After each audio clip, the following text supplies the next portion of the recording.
Hello everyone, it's me Arden Lee and I am back today for another video, and the subject of today's video is borderline personality disorder.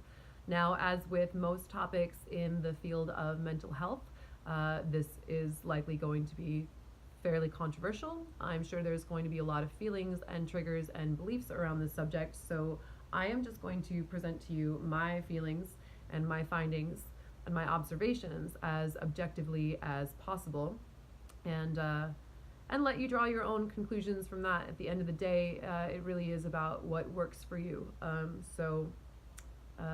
hope this is helpful. Before I jump into that, if you're not already familiar with me, I'm Arden Lee, and I'm the creator of the Repatterning Project, which is an 8-week course. You can learn a little bit more about the modality of repatterning if you go into this description box.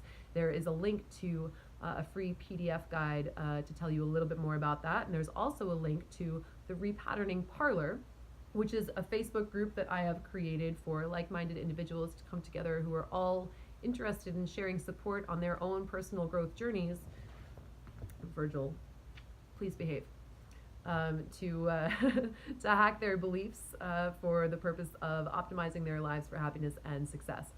So I would love to see you there. Check that out in the box and come join me.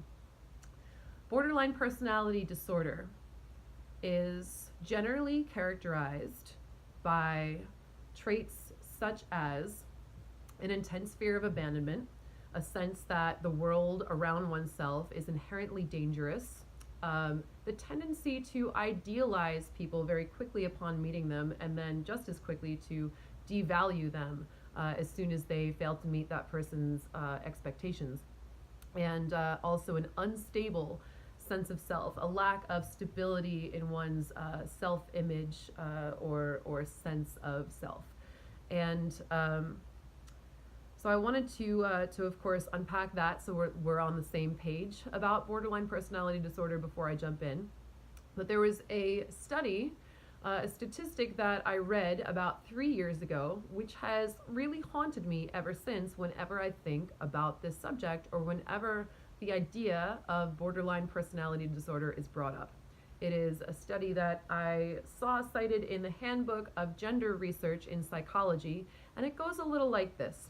In this study, a sample size of mental health professionals was given identical lists of symptoms with either male names or female names attached to them. And despite the fact that there was no variance in the symptoms presented to them, the lists with female names were overwhelmingly diagnosed with borderline personality disorder, and the list of symptoms identical to the other ones with male names attached to them were overwhelmingly diagnosed by these professionals with PTSD.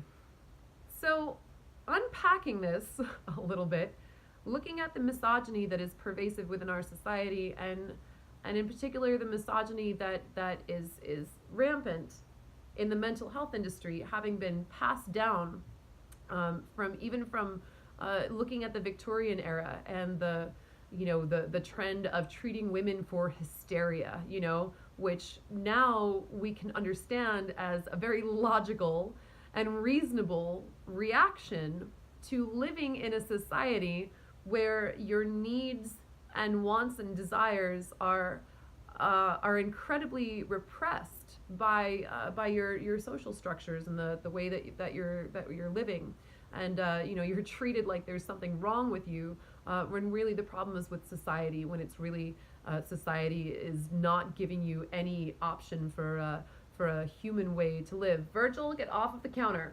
Pardon me.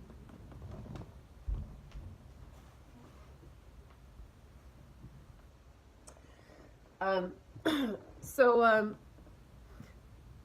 as a society, we don't just suddenly wake up one day and get over that.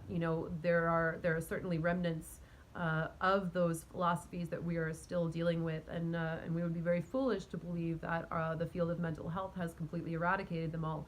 Even though we are now in the year of our Lord 2018, we hope to be a little more woke than that. But what that statistic in the Handbook of Gender Research in Psychology showed me is that is that still we still have not overcome our misogynist bias in the ways that we look at things. Um, what I want to unpack about this specifically is the way that we look at trauma. In these comparisons between men and women with identical symptoms, we're assigning men PTSD, which of course is post-traumatic stress disorder, essentially saying that bad things happen to men because they go off to war and they do manly things and they suffer for it, and then they have understandable reactions to their trauma. But women, on the other hand, bitches be crazy, because that essentially a personality disorder is being characterized as a character flaw, as something that is inherently wrong with you and not wrong with the external world that you are dealing with.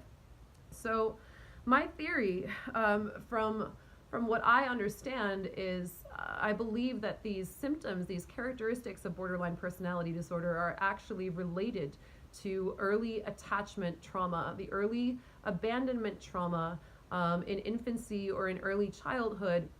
That same abandonment trauma that causes people to develop anxious attachment styles. I'll probably get into what attachment styles are in more full detail in another video. But I think a lot of people may be familiar with this idea that the way that we're treated between the ages of 0 and 4 when we're children form our attachment styles, and how we form relationships with people, whether we can anticipate getting our needs met from our major caregivers or not, and how that influences our development. My own personal relationship to borderline personality disorder, no one ever had the confidence to actually slap the label on me with an official diagnosis.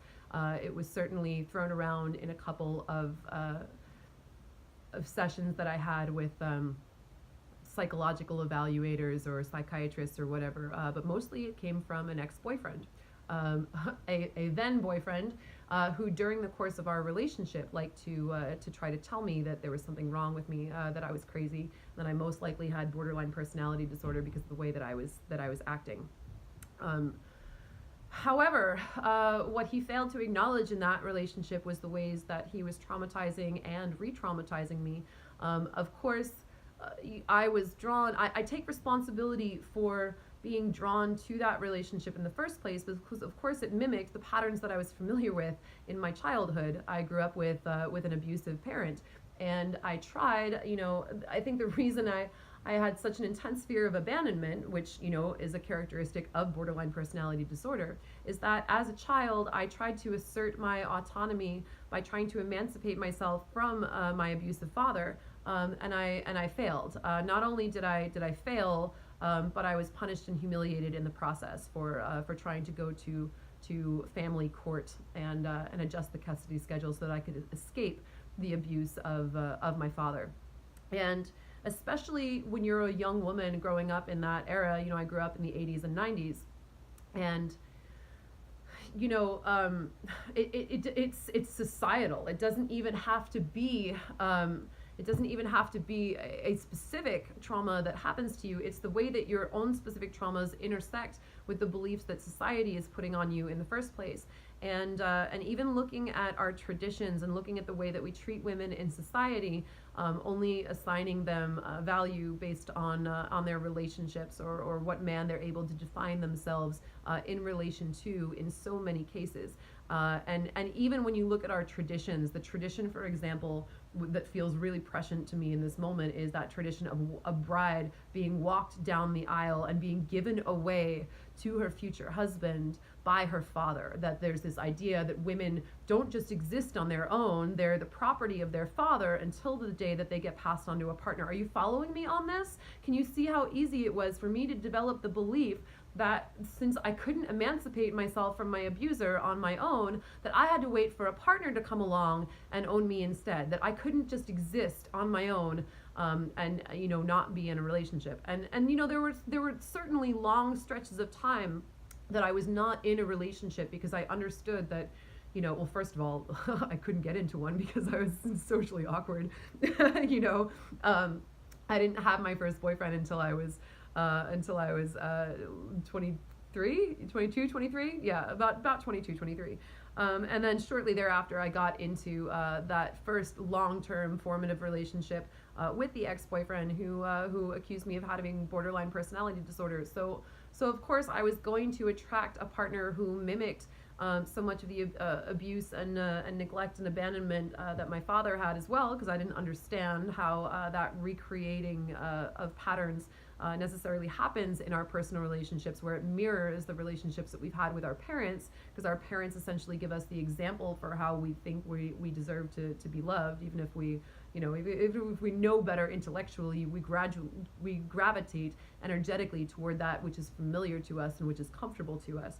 So there I am in this relationship with someone who is abusing me, and someone who seems to know that, especially given his observations on my intense fear of abandonment and my willingness to bend backwards and people please, which was also enabled by the fact that we were in a BDSM relationship. We were in a dominant submissive relationship where I was the submissive and I was obeying this person's orders.